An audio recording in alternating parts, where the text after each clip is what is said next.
La noche en que todo comenzó, Marcos Valderrama conducía su vieja camioneta Ford por la carretera solitaria que atravesaba el desierto de Atacama, con el cielo más estrellado del planeta extendiéndose sobre su cabeza como un manto infinito de posibilidades que él, en su ignorancia humana, jamás había contemplado verdaderamente, porque para Marcos las estrellas siempre habían sido simplemente puntos de luz distantes, hermosos pero irrelevantes para su vida cotidiana de técnico en el observatorio Paranal, donde su trabajo consistía en mantener funcionando los sistemas de refrigeración y las conexiones eléctricas mientras los astrónomos de todo el mundo apuntaban sus telescopios hacia las profundidades del cosmos buscando respuestas que él nunca se había molestado en formular, pero esa noche algo era diferente, algo vibraba en el aire con una frecuencia que hacía que los vellos de sus brazos se erizaran y que su corazón latiera con una urgencia inexplicable, como si cada célula de su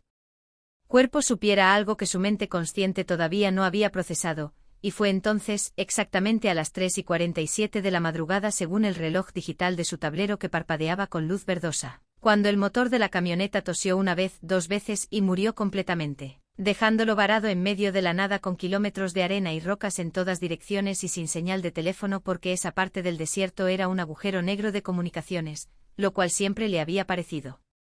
irónico considerando que trabajaba en uno de los centros de observación más avanzados del mundo, pero ahora esa ironía se transformaba en una preocupación genuina mientras intentaba arrancar el motor una y otra vez sin éxito, maldiciendo en voz baja y golpeando el volante con frustración hasta que algo en el cielo captó su atención periférica, un movimiento donde no debería haber ninguno, una estrella que no titilaba sino que se desplazaba, lentamente al principio y luego con una velocidad que desafiaba toda lógica física que él conociera, descendiendo en un arco imposible que violaba las leyes de la inercia y la gravedad, y Marcos sintió que su boca se secaba mientras sus ojos se negaban a parpadear, incapaces de perderse ni un solo segundo de lo que estaba presenciando, porque aquella luz ahora era claramente un objeto, una nave de proporciones que su cerebro luchaba por calcular, tal vez del tamaño de un estadio de fútbol o quizás más grande, descendiendo sin hacer absolutamente ningún ruido, lo cual era quizás lo más perturbador de todo, esa ausencia total de sonido mientras algo tan masivo se movía a través de la atmósfera terrestre como si las leyes de la física fueran meras sugerencias que podía ignorar a voluntad. Y cuando la nave se detuvo a unos 500 metros de distancia, suspendida sobre el suelo del desierto irradiando una luz tenue que no era blanca ni azul sino de un color que Marcos no tenía palabras para describir porque literalmente no existía en él espectro visible que los humanos podían nombrar, él supo con una certeza absoluta que su vida acababa de dividirse en dos, el antes y el después de este momento, y aunque una parte de su cerebro reptiliano le gritaba que corriera, que se escondiera, que huyera de aquello que su evolución no lo había preparado para enfrentar, otra parte más profunda y antigua, quizás el mismo impulso que había llevado a sus ancestros a explorar cuevas oscuras y cruzar océanos desconocidos, lo mantuvo clavado en su asiento observando con una mezcla de terror y fascinación mientras una sección del casco de la nave se abría sin costuras visibles, como si el metal simplemente decidiera reorganizarse molecularmente. Y de esa abertura emergió una columna de luz que descendió hasta tocar el suelo del desierto, y dentro de esa columna, descendiendo con una gracia que hacía que la gravedad pareciera una elección personal, venía una figura que hizo que el corazón de Marcos se detuviera por un latido completo. Antes de reanudar su carrera a velocidad doble, porque era humanoide en su estructura básica pero absolutamente alienígena en cada detalle que importaba, con una piel que parecía hecha de mercurio líquido que reflejaba las estrellas en patrones que cambiaban constantemente, ojos sin pupilas que brillaban con el mismo color imposible de la nave, y una elegancia en sus movimientos que sugería una especie que había evolucionado más allá de las limitaciones físicas que los humanos todavía arrastraban, y cuando la criatura, que medía quizás 2 metros de altura con extremidades proporcionalmente más largas que las humanas y una estructura craneal elongada que sugería un cerebro significativamente mayor, posó sus pies descalzos sobre la arena del desierto chileno, Marcos finalmente encontró la fuerza para abrir la puerta de su camioneta y bajar, no porque hubiera tomado una decisión consciente de hacerlo sino porque su cuerpo se movía por voluntad propia, impulsado por algo más poderoso que el miedo o la razón, algo que quizás era el destino mismo manifestándose a través de sus piernas temblorosas mientras daba un paso, luego otro, acercándose a la criatura que lo observaba con una expresión que él no podía leer pero que no parecía hostil, o al menos eso quería creer mientras la distancia entre ellos se reducía de 50 metros a 40, luego 30, y cuando estaba a aproximadamente 20 metros del ser, una voz resonó dentro de su cabeza, no en sus oídos. sino directamente en su mente en perfecto español con un acento que no podía ubicar geográficamente, y esa voz dijo simplemente: «No temas, Marcos Valderrama, vengo a advertirte porque tu especie es la última esperanza del universo», y esas palabras, tan imposibles y grandiosas que deberían haber sonado ridículas, cayeron sobre él con el peso de una verdad absoluta que no dejaba espacio para la duda, y Marcos, un simple técnico de mantenimiento de 34 años que nunca había terminado la universidad y que pasaba sus noches libres viendo series de ciencia ficción. Mientras comía pizza fría, se encontró respondiendo en voz alta con la única pregunta que su cerebro sobrecargado pudo formular: ¿por qué yo? Y la criatura, que ahora que estaba más cerca él podía ver que era femenina en formas sutiles pero reconocibles, con curvas suaves bajo su piel mercurial y rasgos faciales que evocaban una feminidad alienígena pero innegable, ladeó su cabeza elongada en un gesto que parecía casi humano en su expresión de consideración antes de responder telepáticamente. Porque eres insignificante, Marcos, tan ordinario que nadie te buscará, tan común que pasarás desapercibido. Y sin embargo dentro de ti arde la misma llama que ha hecho de tu especie la más peligrosa y la más esperanzadora que hemos encontrado en 100.000 años de exploración galáctica. Y antes de que él pudiera procesar esas palabras o formular la avalancha de preguntas que se agolpaban en su mente, ella extendió una mano de 6 dedos hacia él y añadió: «Ven, el tiempo es un lujo que no podemos permitirnos, ellos llegarán en 43 de tus días terrestres, y cuando lleguen, solo la humanidad podrá detenerlos, pero primero la humanidad debe sobrevivir la noche más oscura de su historia, y tú, Marcos Valderrama, debes ser quien los prepare». Y él, sin saber si estaba cometiendo el error más grande de su vida o respondiendo a la llamada más importante en la historia de su especie, tomó su mano, sintiendo como la textura mercurial era extrañamente cálida contra su piel. Como tocar luz líquida o electricidad domesticada, y en el instante en que sus manos se conectaron, el mundo se disolvió en un caleidoscopio de colores imposibles mientras su conciencia era catapultada a través de distancias que hacían que las escalas astronómicas que conocía parecieran insignificantes, atravesando nebulosas que nacían y morían en segundos subjetivos, pasando junto a civilizaciones que florecían y se extinguían como flores aceleradas en un documental de naturaleza, y mientras viajaba, o mientras su mente viajaba porque su cuerpo permanecía inmóvil como una estatua en el desierto de Atacama, la voz de la alienígena le contaba la historia que necesitaba conocer, la verdad que cambiaría todo. Hace aproximadamente 500.000 años terrestres, mi especie, los Aetheri, éramos los únicos seres sintientes conocidos en la galaxia, o eso creíamos en nuestra arrogancia, habíamos conquistado las estrellas, doblegado las leyes de la física, y nos considerábamos los dioses de la creación, pero entonces los encontramos a ellos, en los bordes de la galaxia donde las estrellas son tan escasas que la oscuridad reina suprema. En ese vacío imposible existía algo que no debería existir, algo que violaba todas las leyes naturales que habíamos catalogado. Los llamamos los devoradores porque no teníamos otra palabra para describir entidades que consumían no solo materia y energía sino la propia realidad. El espacio-tiempo mismo era su alimento, y cuando se dieron cuenta de nuestra presencia, cuando notaron que había vida en esta galaxia, comenzaron a avanzar hacia el centro donde las estrellas eran más densas y donde nosotros habíamos construido nuestro imperio, y durante 500.000 años hemos estado en guerra, Marcos, una guerra que se ha extendido a través de 100.000 sistemas estelares, una guerra que ha costado la extinción de 17 civilizaciones que cometieron el error de evolucionar lo suficiente para llamar la atención de los devoradores, una guerra que estamos perdiendo, y mientras ella contaba esta historia, las imágenes aparecían en la mente de Marcos con una claridad que hacía que sus propios recuerdos parecieran borrosos en comparación. Vio mundos ser consumidos por sombras que no tenían forma definida pero que irradiaban un frío que no era físico sino existencial. Vio civilizaciones enteras huir de sus planetas natales solo para ser alcanzadas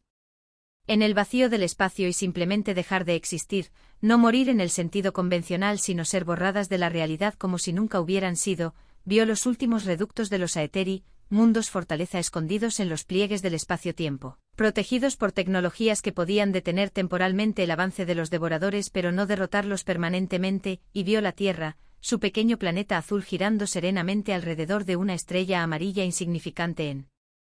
un brazo espiral menor de la Vía Láctea, y comprendió con un escalofrío que recorrió cada fibra de su ser porque ella estaba aquí, porque los Aetheri habían puesto sus esperanzas en una especie que todavía luchaba por dejar de matarse entre sí, y la alienígena confirmó sus sospechas con palabras que se grabaron en su alma: cada civilización que hemos encontrado antes que ustedes había evolucionado hacia la perfección, hacia la armonía, hacia la paz, y cuando los devoradores llegaron no Sabían cómo luchar, no de verdad, no con la ferocidad necesaria para enfrentar a enemigos que no podían ser razonados, que no podían ser negociados, que simplemente consumían todo lo que tocaban, pero ustedes, Marcos, los humanos, son diferentes. En todos nuestros estudios de su especie, en los miles de años que los hemos observado desde las sombras, hemos visto algo que no existe en ninguna otra civilización galáctica. Ustedes no solo saben pelear, ustedes aman pelear, la guerra está tejida en su ADN de formas que nos horrorizan y nos fascinan simultáneamente, pero más importante que su capacidad para la violencia es algo más, algo que nuestros científicos no pueden cuantificar pero que nuestros filósofos llaman el fuego interno. Cuando todo está perdido, cuando la lógica dice rendirse, cuando cualquier otra especie aceptaría lo inevitable, ustedes se levantan, escupen sangre, y siguen peleando, no porque crean que pueden ganar sino porque rendirse simplemente no es parte de su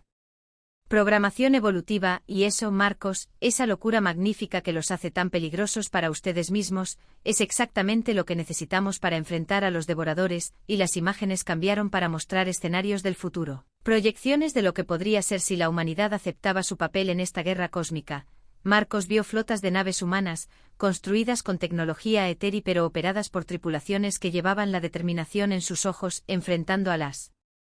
sombras que devoraban estrellas, vio soldados humanos en trajes de combate que desafiaban la física, armados con armas que canalizaban energías que las matemáticas decían que no deberían existir, luchando en los límites de la realidad contra enemigos que no tenían forma tangible pero que podían matar con solo tocar, vio científicos humanos trabajando junto a los Aeteri, combinando la creatividad caótica humana con la perfección ordenada alienígena para desarrollar armas y defensas que ninguna de las dos especies podría haber imaginado solas, y vio la victoria, distante y costosa y pagada con sangre incontable, pero real, posible, alcanzable, y cuando la visión terminó y Marcos se encontró de nuevo en el desierto de Atacama, con las estrellas silenciosas sobre su cabeza y la alienígena frente a él todavía sosteniendo su mano, él estaba llorando sin darse cuenta, las lágrimas corriendo por sus mejillas mientras su cerebro luchaba por integrar todo lo que había visto y aprendido en los pocos minutos objetivos que habían pasado, aunque subjetivamente había vivido lo que parecían siglos de historia y posibilidades, y finalmente, con una voz ronca que apenas reconocía como suya, preguntó, ¿qué necesita? Detectada, y Marcos sintió como el suelo se abría bajo sus pies metafóricamente mientras procesaba las implicaciones de esas palabras, porque no era solo que había una guerra galáctica y que la humanidad podía ser la clave para ganarla, sino que había fuerzas activamente trabajando para exterminar a su especie antes de que pudieran siquiera intentar ayudar, y como si leyera sus pensamientos, lo cual probablemente podía hacer, la alienígena continuó, los convergentes han infiltrado tu planeta. Han estado aquí por décadas preparando el terreno, manipulando gobiernos, sembrando conflictos, debilitando las estructuras que podrían unir a tu especie, pero su plan final, el golpe que pretenden asestar, ocurrirá en 43 días durante lo que tu especie llamará un evento de extinción masiva si no es detenido, un bombardeo orbital disfrazado de lluvia de asteroides, tan perfectamente calibrado que parecerá un desastre natural, y cuando termine, el 95% de la población humana habrá muerto, dejando a los supervivientes demasiado debilitados y dispersos para jamás alcanzar la madurez tecnológica que los haría útiles contra los devoradores, y Marcos, que había empezado esta noche como un simple técnico conduciendo a casa después de su turno, se encontró asimilando información que haría que cualquier película de ciencia ficción pareciera un documental aburrido, pero algo en su interior, ese mismo fuego que la alienígena había descrito, esa terquedad obstinada que había llevado a sus ancestros a sobrevivir glaciaciones y plagas y guerras mundiales, se negaba a rendirse ante la magnitud de la tarea que se presentaba ante él, y preguntó con una determinación que lo sorprendió incluso a él mismo, ¿cómo los detenemos? Y la alienígena soltó su mano finalmente, y él sintió la ausencia de ese contacto como un frío repentino que no tenía nada que ver con el clima del desierto. Antes de que ella respondiera, no los detendrás solo, Marcos, eso sería imposible incluso para uno de los nuestros. Lo que harás es encontrar a otros, humanos específicos que he identificado a lo largo de décadas de observación. Individuos que poseen habilidades o posiciones o conocimientos cruciales para la supervivencia de tu especie, son 7 en total, dispersos por todo tu planeta, y cada uno de ellos, incluido tú, tendrá un papel específico que jugar cuando llegue el momento. Pero primero debes encontrarlos, convencerlos, unirlos y prepararlos para lo que viene, y debes hacerlo mientras los convergentes hacen todo lo posible por detenerte, porque cuando subas a mi nave para que te muestre la primera ubicación, la segunda que tus pies toquen tierra terrestre. Ellos sabrán que has sido contactado y enviarán agentes a eliminarte, y ella se giró comenzando a caminar de regreso hacia la columna de luz que todavía conectaba su nave con el suelo, y Marcos, que nunca había sido particularmente valiente ni heroico, que había pasado la mayor parte de su vida evitando conflictos y buscando la comodidad de lo conocido, se encontró corriendo tras ella sin dudar, dejando atrás su camioneta averiada y su vida anterior como si fueran ropa vieja que ya no le quedaba. Y cuando entró en la columna de luz y sintió como su cuerpo era elevado hacia el interior de la nave alienígena, experimentó una sensación que no había sentido desde que era niño, la emoción pura de lo desconocido, la adrenalina de la aventura, el terror maravilloso de saber que nada volvería a ser igual, y cuando la luz lo depositó en el interior de la nave, un espacio que era simultáneamente más pequeño y más grande de lo que el exterior sugería porque las dimensiones aquí seguían reglas diferentes a las terrestres. La alienígena estaba esperándolo y le dijo: «Me llamo Aelindra, y seré tu guía durante el tiempo que me queda, porque debo confesarte algo que omití antes, Marcos, el viaje hasta tu planeta ha sido largo, y los Aeteri, aunque vivimos mucho más que los humanos, no somos inmortales. Este cuerpo que ves ante ti tiene aproximadamente 3000 años terrestres, y se está muriendo. Estimo que me quedan entre 60 y 90 de tus días antes de que mis funciones vitales colapsen irreversiblemente, lo cual significa que debo transferirte todo el conocimiento que necesitas antes de que eso ocurra, y después estarás solo, tú y los otros 7, los últimos guardianes de una especie que ni siquiera sabe que necesita ser guardada», y Marcos sintió como él. Peso de esa revelación se sumaba al ya abrumador peso de todo lo que había aprendido en las últimas horas, pero en lugar de aplastarlo, ese peso parecía estar endureciéndolo, fortaleciendo algo en su interior que siempre había estado allí, pero que nunca había tenido razón para manifestarse, y respondió con palabras que parecían venir de un lugar más profundo que su mente consciente: «Entonces no perdamos tiempo, Aelindra. Dime todo lo que necesito saber», y ella asintió, y la nave comenzó a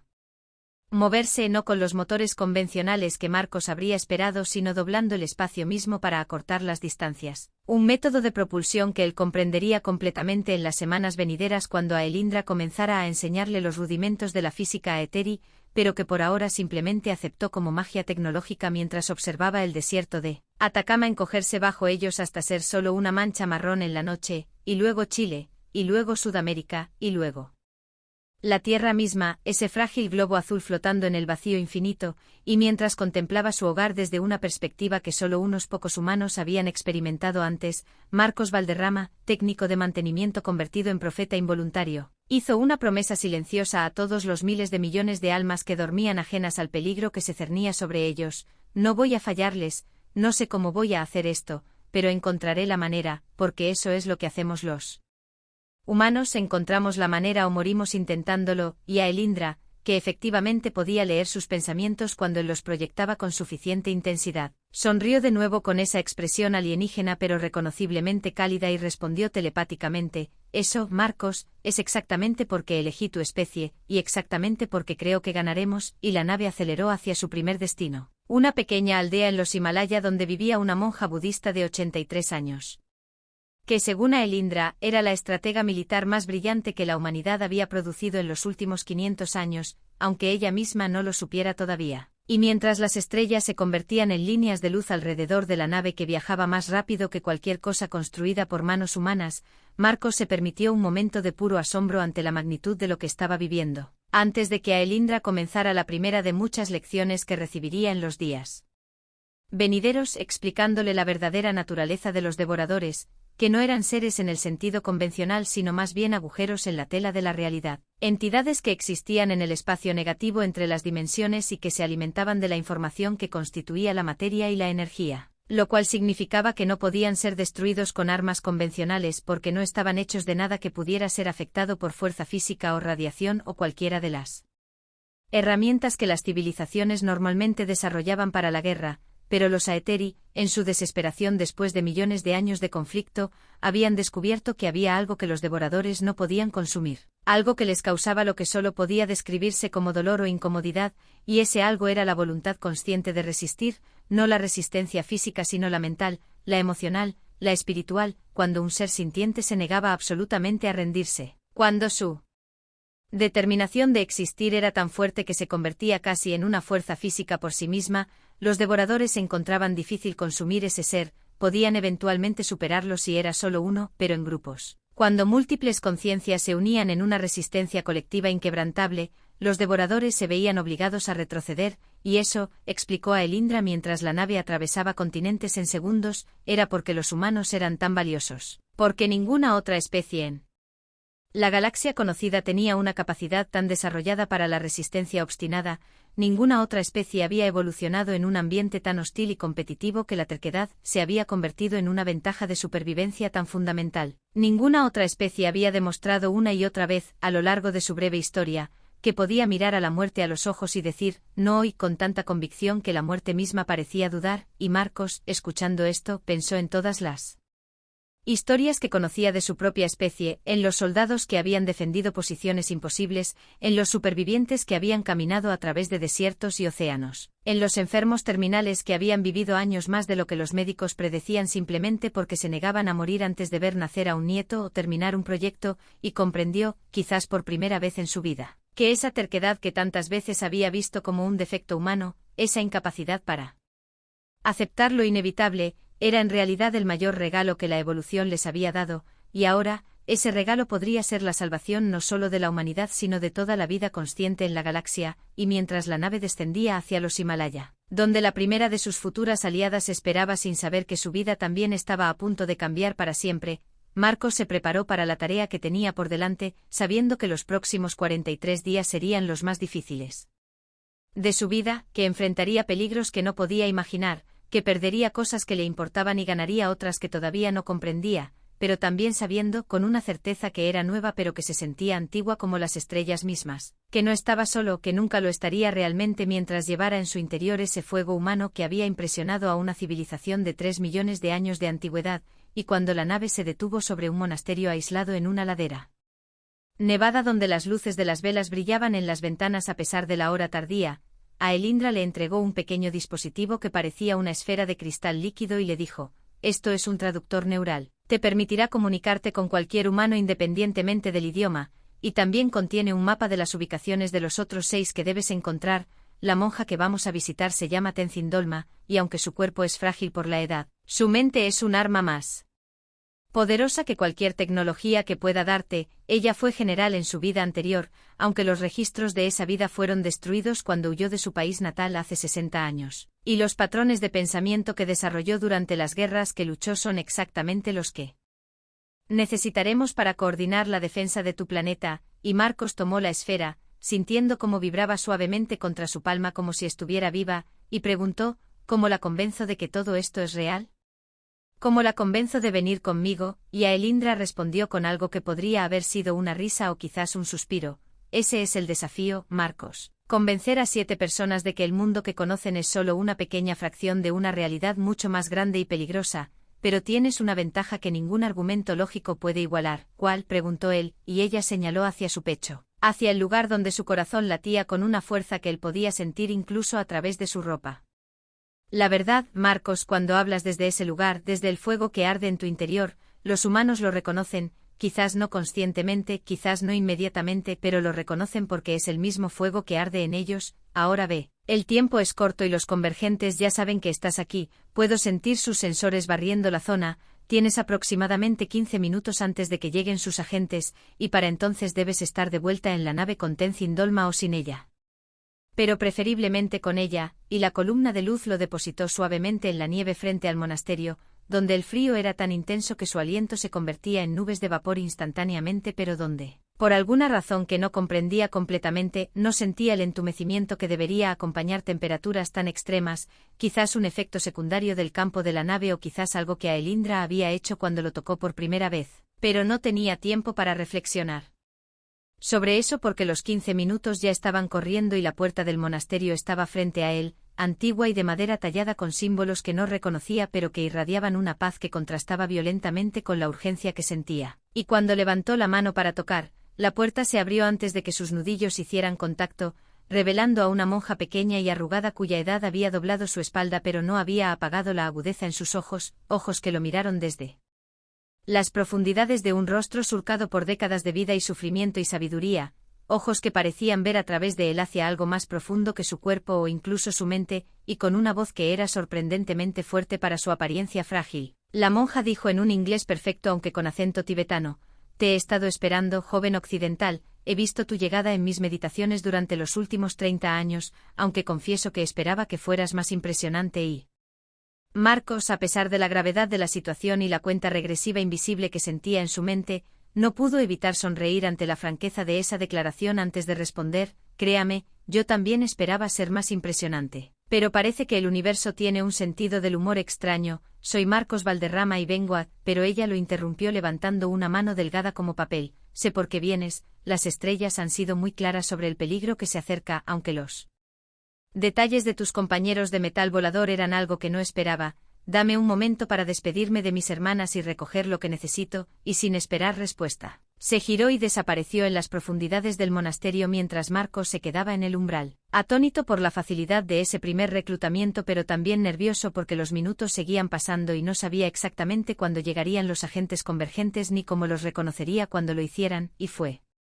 entonces cuando escuchó el sonido, distante pero acercándose rápidamente, el zumbido inconfundible de motores de helicóptero cortando el aire nocturno, y supo con una certeza helada que el tiempo se había acabado antes de lo previsto, que los convergentes habían sido más rápidos de lo que Aelindra había anticipado, y que los próximos minutos determinarían si su misión terminaba antes de comenzar realmente, y sin pensarlo, sin planificarlo, actuando puramente por instinto, gritó hacia el interior del monasterio: «Tenzin Dolma, tenemos que irnos ahora», mientras simultáneamente tocaba la esfera en su bolsillo y proyectaba un pensamiento desesperado hacia Aelindra: «Están aquí, los helicópteros, ¿qué hago?». Y la respuesta llegó inmediatamente, la voz de Aelindra resonando en su mente con una calma que contrastaba con el pánico que él sentía: «La nave no puede aterrizar cerca del monasterio sin arriesgar a las otras monjas, debes llevar a Tenzin Dolma a la cima de la colina. Detrás del edificio hay un claro donde puedo recogerlos, tienes aproximadamente 6 minutos antes de que los helicópteros estén en posición de disparo». Y Marcos quiso preguntar cómo se suponía que iba a llevar a una monja de 83 años hasta la cima de una colina en 6 minutos con helicópteros armados persiguiéndolos, pero no tuvo tiempo porque la puerta detrás de él se abrió y Tenzin Dolma apareció, ya no encorvada sino erguida con una postura militar que transformaba completamente su apariencia, llevando un pequeño bolso de tela y, sorprendentemente, un bastón de caminata que parecía más pesado de lo normal, y sus ojos brillaban con algo que Marcos reconoció inmediatamente porque había visto esa misma expresión en los espejos de veteranos y supervivientes. Era la mirada de alguien que había estado en combate antes y que estaba lista para estarlo de nuevo. Y con una voz que ya no sonaba anciana sino comandante, ella dijo: «La colina detrás, ¿verdad? Conozco un camino más rápido que el sendero principal, sígueme y no te quedes atrás, occidental, mis piernas son viejas pero todavía funcionan cuando es necesario», y comenzó a moverse con una velocidad que parecía imposible para su edad, atravesando el monasterio hacia una puerta trasera que daba a un jardín rocoso y de allí a un sendero apenas visible en la nieve que ascendía por la ladera de la montaña, y Marcos la siguió, luchando por mantener su ritmo mientras el frío mordía su piel y el sonido de los helicópteros se hacía más fuerte con cada segundo, y mientras corrían caminaban por ese sendero imposible. Tenzin Dolma habló sin reducir su paso: «Los hombres en esos helicópteros no son humanos, ¿verdad? Los he sentido antes, energías oscuras rondando los bordes del mundo, esperando, planificando, pero nunca habían sido tan directos». Y Marcos, sin aliento por la altitud y el esfuerzo, respondió entre jadeos: «No lo sé si son humanos o no. Aelindra los llama convergentes, una facción alienígena que quiere eliminar a la humanidad», y Tenzin Dolma asintió como si eso confirmara algo que siempre había sospechado. Entonces las visiones eran correctas, las guerras del cielo no son solo metáforas, son literales. Interesante, muy interesante. Y siguieron subiendo mientras detrás de ellos los reflectores de los helicópteros comenzaban a barrer el área del monasterio y Marcos podía escuchar gritos distantes y el sonido de puertas siendo derribadas, y rezó en silencio, algo que no había hecho desde niño, para que las otras monjas estuvieran bien, para que los convergentes no las dañaran en su búsqueda. Y como si pudiera leer su mente o quizás simplemente porque conocía a los seres humanos mejor de lo que Marcos se conocía a sí mismo, Tenzin Dolma dijo mientras trepaba por una roca con la agilidad de alguien décadas más joven: «Mis hermanas están a salvo. Las envié a la cueva de meditación bajo el monasterio antes de venir a la puerta. Es un lugar que solo conocemos nosotras y que está protegido por más que piedra, los seres de las estrellas oscuras no encontrarán nada que pueda guiarlos hacia nosotros. Y Marcos sintió un alivio momentáneo que fue inmediatamente reemplazado por urgencia cuando el primer helicóptero apareció sobre la cresta de la colina frente a ellos, su reflector brillante barriendo el terreno y acercándose peligrosamente a su posición. Y sin pensar, Marcos se lanzó hacia Tenzin Dolma, cubriéndola con su cuerpo mientras rodaban hacia un pequeño saliente rocoso justo cuando el haz de luz pasaba sobre el lugar donde habían estado de pie un segundo antes, y en esa oscuridad temporal, con la monja contra su pecho y el rugido del helicóptero ensordeciendo todo pensamiento, Marcos vio algo que no debería ser posible. Los ojos de Tenzin Dolma estaban brillando, no reflejando luz sino generándola. Un resplandor dorado que emanaba de sus pupilas como si algo antiguo y poderoso se hubiera despertado en su interior, y ella susurró con una voz que parecía contener ecos de 1000 voces: 30 años meditando sobre las guerras del cielo y nunca comprendí por qué hasta ahora, pero ya veo mi papel. Soy la que recuerda las estrategias de mundos que ya no existen, y antes de que Marcos pudiera preguntar qué significaba eso, ella se levantó su bastón hacia el helicóptero que estaba dando la vuelta para otra pasada, y gritó algo en un idioma que Marcos no reconocía pero que su esfera traductora interpretó como ustedes no tienen poder aquí, sombras, y el bastón brilló, un destello de la misma luz dorada que había visto en sus ojos. Y Marcos no pudo ver exactamente qué pasó pero el helicóptero se tambaleó violentamente, sus sistemas aparentemente confundidos o dañados, y comenzó a retirarse mientras el segundo helicóptero emergía de entre las nubes pero mantenía una distancia respetuosa como si los pilotos hubieran comunicado una advertencia y Tenzin Dolma, todavía brillando suavemente, tomó la mano de Marcos y dijo: «Corre, tu amiga de las estrellas nos espera arriba y no creo que pueda repetir ese truco pronto», y corrieron los últimos 100 metros hasta el claro donde la nave